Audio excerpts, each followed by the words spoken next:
அனைவருக்கும் வணக்கம். தமிழ் கேஎஸ்ஆர் சேனலில் இன்றைய பதிவு பொது அறிவு.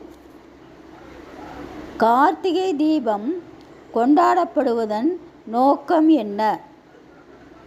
தீமை விலக, நன்மை பெருகிட. தமிழ்த்தாய் வாழ்த்தின் ஆசிரியர் யார்?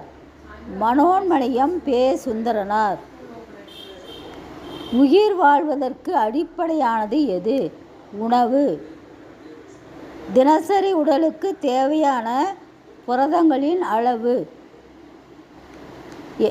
40 கிராம். ஆத்திச்சூடி, மூதுரை, நல்வழி ஆகிய நூல்களின் ஆசிரியர் யார்? ஔவையார். எளிய தமிழில் சமூக சீர்திருத்த கருத்துக்களை பாடியவர் யார்? பட்டுக்கோட்டை கல்யாணசுந்தரம். கல்வி கண் திறந்தவர் காமராஜர். திருப்பாவைக்கு ஆண்டாள் குறிப்பிடும் பெயர் தமிழ் மாலை. உயர் நீதிமன்றம் பொருத்தமான ஆங்கில சொல் ஹைகோர்ட். சர்க்கரை நோயில் முதலிடம் பெறும் நாடு இந்தியா. தமிழர் பண்பாட்டின் தலைமை பண்பு விருந்தோம்பல்.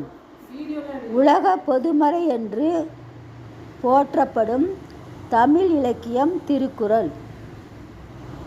சிந்துக்கு தந்தை செந்தமிழ் தேனி என்று பாராட்டப்படுவர் பாரதியார். உணவின் நீட்சியாக இருப்பது மருந்து. நன்றி, வணக்கம்.